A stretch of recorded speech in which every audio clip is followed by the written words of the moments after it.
तो ये खबर आजमगढ़ से, जहां बुधवार को शहर के एक निजी हॉस्पिटल में आयोजित पत्रकार वार्ता में सोशल मीडिया के माध्यम से महिला शिक्षक संघ में उत्पन्न विवाद में दूसरे पक्ष ने जिलाध्यक्ष शिखा मौर्य द्वारा प्रेस के माध्यम से जो भी आरोप लगाए गए थे उसे मंडल अध्यक्ष प्रज्ञा राय ने सिरे से नकार दिया है। प्रेस वार्ता के दौरान मंडल अध्यक्ष प्रज्ञा राय ने इस बात पर जोर दिया कि स्वयं के द्वारा अपने सहयोगी एवं जिलाध्यक्ष शिखा मौर्य व उनके परिवार के ऊपर एक शब्द भी गलत बयानबाजी और कोई जातिगत टिप्पणी नहीं की गई। यह सही है कि सोशल मीडिया पर कॉमन मित्रों द्वारा पहलगाम की घटना को लेकर उत्पन्न माहौल में राष्ट्रीय पक्ष एवं सैन्य सुरक्षा तथा सरकार के प्रति भरपूर समर्थन दिखाया गया एवं दूसरी तरफ से सरकार की आलोचना एवं सैनिकों के मनोबल को तोड़ने के कार्य की आलोचना की गई। विवाद मुख्य बिंदु यहीं से आरंभ हुआ। मीडिया से बातचीत में उन्होंने इस पूरे मामले के प्रकरण में क्या कुछ कहा है मीडिया के सामने, आप सुनिए। क्या इसका उद्देश्य है? पीछे चुप रहिएगा आप लोग। मेरा नाम प्रज्ञा राय है, मैं शिक्षिका हूँ और एक निधि संस्थान अपराजिता सेवा संस्थान की मैं सचिव भी हूँ। तो आज क्या उद्देश्य है, आपने प्रेस वार्ता बुलाई, क्या कारण है? प्रेस वार्ता बुलाने का सर यही है कि पिछले दिनों सोशल मीडिया पे कुछ ऐसी चीज़ें हुई हैं जिसके बारे में काफ़ी सारी गलतफहमियाँ हैं। मैं चाहती हूँ कि मैं अपनी चीज़ों को वहाँ पर स्पष्ट रूप से प्रस्तुत कर सकूँ और आप लोग भी इससे परिचित हैं। मैं चाहती हूँ आप प्रश्न करें, जो भी प्रश्न आपके मन में है वो प्रश्न करें, मैं उनका रिप्लाई करने की कोशिश करूँगी। जैसे एक कहा यह जा रहा है कि प्राथमिक शिक्षा संघ की जो लड़ाई है, आप मंडल अध्यक्ष हैं और शिखा जी जो है जिला अध्यक्ष हैं, तो क्या उसको लेके कुछ लड़ाई का कारण है या सोशल मीडिया पे दोनों तरफ के लोगों की तरफ से जो क्रिया प्रतिक्रिया हुई उसको लेकर लड़ाई है? सर राजनीतिक इसमें ऐसा कुछ भी नहीं है। महिला शिक्षक संघ में मैं मंडल अध्यक्ष के पद पे हूँ और शिखा जिला अध्यक्ष हैं। शिखा मेरी बहुत अच्छी मित्र हैं, मैं उनका बहुत सम्मान करती हूँ और हम सबकी सहमति से वो जिला अध्यक्ष हैं, हम और उन लोगों की सहमति से मैं मंडल अध्यक्ष हूँ। तो घटनाक्रम की शुरुआत कहाँ से हुई? सर मुझे नहीं पता ये घटनाक्रम कैसे शुरू हुआ। 30 तारीख को मेरे बेटे का जन्मदिन था, मैं लखनऊ में थी और जब मैं सुबह में उठी तो मैंने देखा कि बहुत सारे स्क्रीनशॉट मेरे वॉल मतलब व्हाट्सएप पे आए हुए थे। मुझे पहले समझ में नहीं आया कि ये चीज़ें क्या हुई। मेरे फ़ोटो के साथ काफ़ी गंदे और बहुत ही भद्दे अश्लील टाइप के कमेंट किए गए थे। ये चीज़ 1-2 दिन पहले भी मेरे संज्ञान में आई थी, तब मैंने पता लगाया कि कौन ऐसा कर रहा है, तो पता चला कि शिखा की छोटी सिस्टर हैं स्वप्निल मौर्य। मैं उनको जानती नहीं हूँ, लेकिन ये पता किया तो बताया कि स्वप्निल मौर्य हैं। वो उनकी किसी से गाली गलौज का जो भी होगा मुझे नहीं मतलब है, लेकिन उसमें मेरी फ़ोटोज़ मेरी वीडियोज़ लगा करके उन्होंने अपने पेज पे पेस्ट किया हुआ था और मैं अनफ्रेंड थी तो मेरे पे कभी शो नहीं करता था। फिर मैंने शिखा जी से बात किया, मैंने कहा कि ये क्या हो रहा है, क्यों आप लोग ऐसा कर रही हैं? तो उन्होंने कहा कि वो आराधना राय हैं जो कि मुझ पे कमेंट करती हैं, तो वो उसका प्रकरण है, आप इस प्रकरण में कहीं भी नहीं हैं। मैंने कहा मैं निश्चिंत हो गई सर, मुझे नहीं पता था कि आराधना राय कोरोना टाइम में मैंने वर्क किया है, तो आराधना राय तब मुझसे जुड़ी थी, लेकिन तो कुछ चीज़ें ऐसी थी कि हम लोगों में आपसी मतभेद हुआ और आराधना राय ने मुझे ब्लॉक कर दिया। हम लोग टच में नहीं थे। फिर क्योंकि आराधना राय ने मुझे ब्लॉक किया हुआ था तो मुझे पता नहीं था कि वो क्या लिख रही हैं या उनके कमेंट्स क्या हैं। आप लोग सोशल मीडिया यूज़ करते होंगे तो आपको पता होगा कि वो कमेंट्स करती होंगी, तो मुझे दिखता नहीं था। मैं निश्चिंत थी कि चलो अब इसमें कहीं कुछ भी नहीं है, आप लोग चाहेंगे तो मैं शिखा के सारे मैसेजेस आपको दिखा दूँगी। लेकिन 30 की रात को जब मुझे सारे मैसेजेस आए तो मैं एकदम से घबरा गई। मुझे कुछ समझ में नहीं आया कि मेरी फ़ोटो के साथ इस तरह से अश्लीलता की जा रही है। सर मैं बहुत टाइम से सोशल वर्क कर रही हूँ। अब जो लोग मुझे जानते हैं वो जानते हैं कि मैं किस नेचर की हूँ। मैं बहुत ही कि आपने एक अश्लील कमेंट के समर्थन में उस पे लाइक किया जिसकी वजह से विवाद बना। सर मैं उस पे भी मैं बात करूँगी, लेकिन अब अगर कंटिन्यूटी टूटेगी तो शायद मैं अपनी बातों को अच्छे से नहीं रख पाऊँगी। तो सर मैं बहुत घबरा गई। उसके बाद मुझे कुछ समझ में नहीं आया, तो क्योंकि बहुत सारे अच्छे लोग हैं जो मेरे समर्थन में हैं, मेरे समाज सेवा के कार्यों को पसंद करते हैं, तो मैंने आईजी सर से बात किया। सुभाष दुबे सर लखनऊ में थे, मैंने उनसे बात किया। मैंने कहा सर मुझे कभी नहीं लगा था कि मुझे खुद के लिए अब मदद मांगनी पड़ेगी। मैं लोगों की मदद करती हूँ, खुद को बहुत सक्षम समझती हूँ, कभी किसी विवाद में नहीं पड़ती, लेकिन फर्स्ट टाइम मेरे साथ इस तरह की चीज़ें हो रही हैं कि मेरे लिए इस तरह से अश्लील कमेंट किए जा रहे हैं। और सबसे बड़ी बात है कि मैं समझ नहीं पा रही हूँ कि मेरे साथ ये हो क्यों रहा है। तो उन्होंने कहा कोई बात नहीं, आप एक साइबर में रिपोर्ट कर दीजिएगा मैं वापस आजमगढ़ आई, मैंने जाकर डीआईजी सर से बात किया। सर ये सब कुछ मेरे लिए पहली बार था, मुझे नहीं पता था कैसे एफआईआर करते हैं, कैसे साइबर में जाते हैं, कैसे क्या चीज़ें करते हैं। 2 दिन में बहुत तनाव मेरी बहरहाल किसी तरह से ये। और सर इसके पहले आईजी सर से बात करने के बाद मैंने विवेक पांडे जी हैं जो कि शिखा के साथ में है, मैंने देखा है, उनसे बात किया कि प्लीज़ तुम लोग ये सब चीज़ें हटा दो, मैं नहीं इन सब मामलों में पढ़ना चाहती हूँ। नीरज सिंह होंगे, मैंने उनसे भी बात किया कि प्लीज़ भैया आप लोग देखो, इस तरह की चीज़ें मेरे साथ, मैं ऐसी सर नहीं हूँ। मैं सोशल मीडिया के विवाद से आप शहर में पता करिएगा, मैं बहुत ही सॉफ्ट हार्टेड हूँ, हर व्यक्ति की मदद करती हूँ। यहाँ तक कि शिखा की मैं बात कर रही हूँ, शिखा का विवाद हो गया था महिला शिक्षक संघ में, प्रदेश से उनसे 25,000 रुपये मांगे जा रहे थे, सबको पता है। वो पैसे नहीं दे रही थी, उनके पास पैसे थे या नहीं थे या जो भी उनका समस्या थी मुझे नहीं पता, लेकिन उनके ऊपर बहुत प्रेशर था, बहुत बदतमीजियाँ की जा रही थी। सर मेरा उसमें कहीं कोई इनरोलमेंट नहीं था, फिर भी मैंने अपने अकाउंट से 25,000 रुपये सिर्फ इसलिए दिए क्योंकि मैं शिखा को जानती थी, मैं उनके लिए बदतमीजियाँ नहीं सुन सकती थी, उनको गालियाँ दी जा रही थी, वो मुझसे बर्दाश्त नहीं होता था। मैं इतने लोगों की खुद मदद करती हूँ, आगे से आगे सबके लिए खड़ी रहती हूँ, और इस तरह की चीज़ें मैंने देखी तो मैं एकदम से घबरा गई। फिर नहीं कुछ समझ में आया तो फिर मैंने एफआईआर करवाया।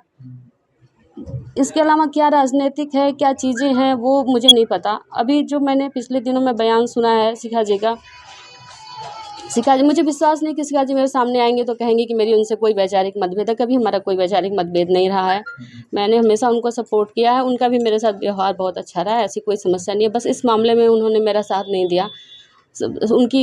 मेरी और उनकी म्यूचुअल फ्रेंड है शालिनी राय, आप उनसे भी बात कर सकते हैं। शालिनी राय से भी मैंने रिक्वेस्ट किया था कि प्लीज़ सोशल मीडिया पे ऐसा, एक हम लोग एक सम्भ्रांत परिवार से हैं, अच्छे परिवार से हैं, आप समझ सकते हैं कि हम लोगों को बाहर निकल के काम करने के लिए कितना फेस करना पड़ता है, अपने परिवार से लड़ना पड़ता है कि हमें काम करना है।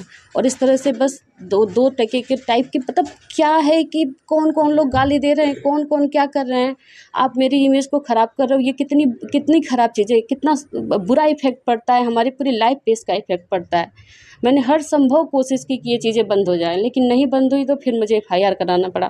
कल मुझे किसी ने वीडियो, मैं तो सोशल मीडिया से एकदम दूर हूँ, मुझे मोबाइल भी नहीं दी जा रही, लेकिन लोगों ने बताया कि शिखा जी ने कहा कि वो जातिवाद कर रही हैं।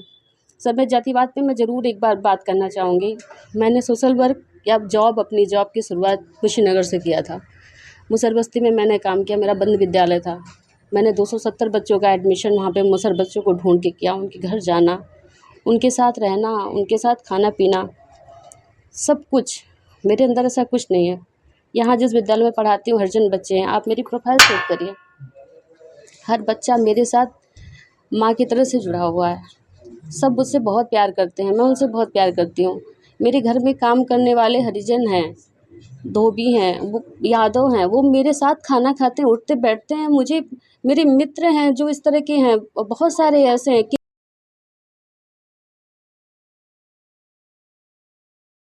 लग रहा है मुझे नहीं पता। आपकी तरफ से कोई शिवम है, वो भी कुछ अभद्र टिप्पणी कर रहे मैं हैं। सर उसके बारे में भी आपको बताती हूँ, उसके बारे में बताती हूँ।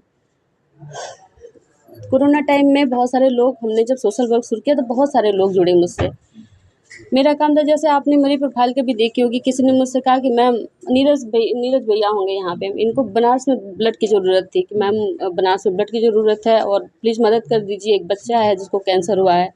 मेरा काम होता है कहीं भी, आप हरदोई उठा लो, आप पीलीभीत उठा लो, आप भारत के किसी कोने में उठा लो, मैं एक पोस्ट डालती हूँ कि यहाँ पर ब्लड की ज़रूरत है और जो भी इस ब्लड ग्रुप का है वो जाए और ब्लड डोनेट कर दे।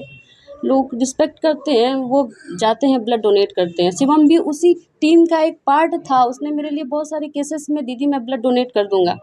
एक बार शिवम बहुत बीमार पड़ गए, कोरोना टाइम था, भी बहुत बीमार पड़, वो बहुत ही गरीब घर का बच्चा था, उसके पिताजी दरबान थे दिल्ली में, उनकी जॉब छूट गई थी कोरोना में, तो उसको डेंगू हो गया। तो एक सिंपैथी के नाते मैंने बोला कि मेरा घर आजमगढ़ में है और तुम्हारा घर बिहार में पता नहीं कहाँ का रहने वाला, पटना की साइड में कहीं का रहने वाला। मैंने कहा तुम आजमगढ़ आ जाओ, मैं गांव से रिलेट करती हूँ, मैं तुमको जो भी संभव होगा मदद करूँगी। वो यहाँ पे आया, मुझे लगता है लगभग 1.5-2 महीने रहा, उसको जो भी पपीते का वो जो भी दूध और बकरी का दूध ला के मैंने उसको खिलाया पिलाया, सही हो गया। बाद में उसकी स्थिति देखते हुए, उसकी छोटी बहन थी, उसकी स्थिति देखते हुए हम लोगों ने उसके लिए पढ़ने में सर बहुत ब्रिलियंट माइंड था, बहुत तेज़ है। हम लोगों को लगा एक बच्चे की ज़िंदगी बन जाएगी, गरीब ब्राह्मण बच्चा है। मैंने सर उसकी फाइनेंशियली बहुत हेल्प किया, और उसकी नहीं, मैंने फाइनेंशियली बहुत लोगों की हेल्प किया है। आप विवेक पांडे से जब किसी से पूछिए। तो शिवम को भी तो वो लोग जो है ब्राह्मण लेके कुछ अपशब्द का प्रयोग किया जा रहा था सुप्रीम की तरफ से। मैं बताती हूँ सर, तो वो मुझे जैसे अब मैंने किसी के लिए इतना किया है, वो मुझे माँ जैसा मानता है। वो जब भी लिखता है तो अम्मा करके लिखता है। तो इन इन लोगों ने, मुझे नहीं पता था ये कैसे हुआ, लेकिन इन लोगों ने मुझे कहीं गाली दिया था, तो वो गाली का स्क्रीनशॉट किसी ने शिवम के पास भेज दिया था और तब से शिवम उसमें इन्वॉल्व हो गया। लेकिन क्योंकि मुझे इन लोगों ने सोशल साइट से बिल्कुल ब्लॉक कर रखा था, तो मुझे इस बारे में कुछ भी पता नहीं था। मुझे पता तब चला 30 तारीख को, जबकि शिवम के साथ मेरी फ़ोटो लगा करके और बहुत ही भद्दे और बहुत ही गंदे कमेंट किए जाने लगे। मैं सर वाक़ई मुझे समझ में नहीं आया कि ये चीज़ें किस तरह से अब आई हैं और इसका कारण क्या है। मेरी प्रोफ़ाइल आप उठा लीजिए, मैंने सर ने कहा था ना, आपने कमेंट किया, मैंने एक नॉर्मल चीज़ें चल रही थी, सब अपने विचार रख रहे हैं, मैंने भी अपना एक विचार रख दिया था, नॉर्मल विचार था कि आप उसको पढ़ सकते हो, उसमें ऐसा आपत्तिजनक कुछ भी नहीं है, एकदम कुछ भी डिलीटेड नहीं है, कुछ भी एडिटेड नहीं है। और वैसे भी फेसबुक पे कुछ भी एडिट होता है तो आप चेक कर सकते हैं। मैं रात में सोई, सुबह मैं उठी तो मैंने एक बार कमेंट, मेरी आदत थी कि भाई इस तरह की पोस्ट हो सकता है कोई गलत कमेंट कर दे, उसमें बहुत सारे कमेंट थे, मैंने सारे कमेंट चेक किए और मैंने देखा कि 2 स्क्रीनशॉट लगे थे जिसमें शिखा के स्क्रीनशॉट के साथ शिखा के लिए कुछ गलत लिखा था। मैंने सर विद इन सेकेंड उस मैसेज, उस दोनों स्क्रीनशॉट को डिलीट किया। अगर मैं लाइक करती, कमेंट करती, तो मैंने उस स्क्रीनशॉट को डिलीट क्यों किया होता? एक बार मैं मान सकती हूँ कि जल्दीबाजी में, घबराहट में हो सकता है कि डिलीट करते समय उसका लाइक टच हो गया हो, लेकिन फिर भी मुझे विश्वास नहीं है कि मैंने ऐसा किया होगा। अगर कोई मुझे इसका प्रूफ दे दे, स्क्रीनशॉट मुझे दे दे कि आपने लाइक किया है, आपने हार्ट की इमोजी भेजी है, तो मैं एक्सेप्ट कर लूँगी। हो सकता है भाई मैं सो के उठी थी 5 बजे बहुत जल्दीबाजी में, हम लोग टीचर्स फैमिली से हैं, मेरे छोटे से 2 बच्चे हैं, बहुत सारी चीज़ें, लेकिन मैंने जल्दी में डिलीट किया। लेकिन ये भी तो आप सोचिए कि अगर मुझे उसको लाइक करना होता तो मैंने उसको डिलीट क्यों किया होता? विद इन सेकेंड वो चीज़ें जैसे ही मेरी नज़र में आई, वो 2-3 बजे का जो भी कमेंट रहा होगा और मैंने उसको डिलीट किया। मैं यहाँ तक पढ़ भी नहीं पाई कि वो स्क्रीनशॉट लगाया किसने था, और वो मुझे लगता है वो झूठ है, क्योंकि ये पॉसिबल ही नहीं है सर। मैं तो मतलब मैं खुद के लिए मैं सोचती हूँ कि मैं कभी किसी को ऐसा कोई काम ना करूँ कि वो हर्ट हो। आप शहर में किसी से पता करिए। तो घटना के कारण क्या पहलगाम जो घटना हुई उसको लेकर भी था क्या कि ये लोग कुछ ऐसा सोच लिख रहे थे जिससे आपको ऑब्जेक्शन था या कुछ? मुझे कोई ऑब्जेक्शन नहीं था सर, मुझे कोई ऑब्जेक्शन। आप शिखा के वॉल पे चेक करिए, मेरा कहीं कोई लाइक, कहीं कोई कमेंट आपको नहीं मिले। ये आरोप लगे कि एंटी हिंदू और एंटी नेशन कुछ ऐसा कमेंट कर रही थी, वो इस तरह के, जिसको लेके आपके पक्ष के लोगों को एतराज था। मैं चाहती हूँ सर कि अगर मैंने कहीं कुछ भी लिखा है तो आप मुझे, इन लोगों ने जो मेरे लिए लिखा है, मैंने लगभग 100 पेज के स्क्रीनशॉट दिए हैं साइबर में। मैंने अगर एक भी कुछ लिखा है वो मुझे आप लोग दिखाओ तो मैं मानूंगी कि मैं गलत हूँ। मैंने कहीं कुछ नहीं लिखा है। मैं सोशल मीडिया से बहुत दूर रहती हूँ। मैं सोशल मीडिया का यूज़ सिर्फ और सिर्फ लोगों की मदद के लिए करती हूँ।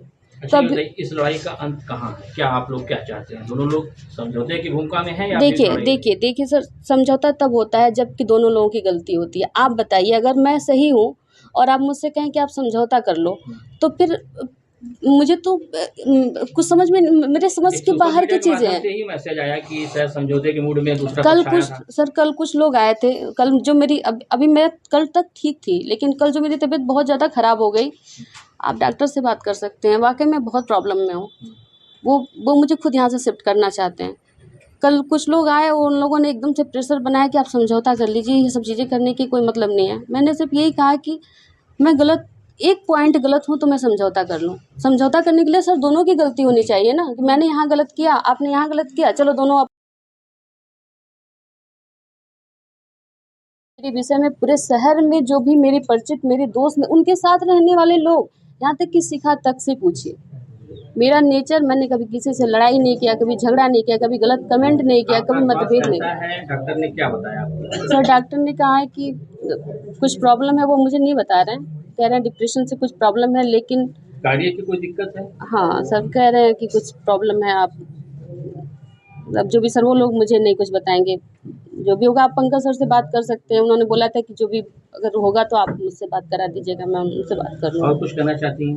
नहीं सर, मैं कुछ नहीं कहना चाहती हूँ। बस ये कहना चाहती हूँ कि किसी भी महिला के सम्मान के साथ, एक महिला होकर के महिला यही बात सम्मान वो इस भी तरह कह रही की है, चीज़ों महिला के सम्मान के साथ उनको बहुत अश्लील सर, कमेंट किए गए और नहीं नहीं तो सर जान से मारने की धमकी दी गई, सर रेप करने की धमकी दी गई। सर जिसने कमेंट किया आप उनको एफआईआर करा के उनको फांसी पे लटका दो, वो चाहे वो सत्या हो जिनका उन्होंने नाम लिखा है, शिवम हो और पता नहीं किसका किसका जो भी हो, आप उन पे कार्रवाई करो, आप उनको सजा दिलवाओ।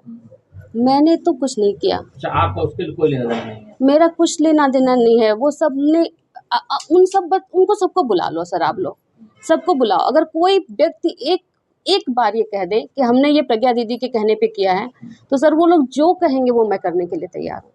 मुझे कोई नॉलेज नहीं है इस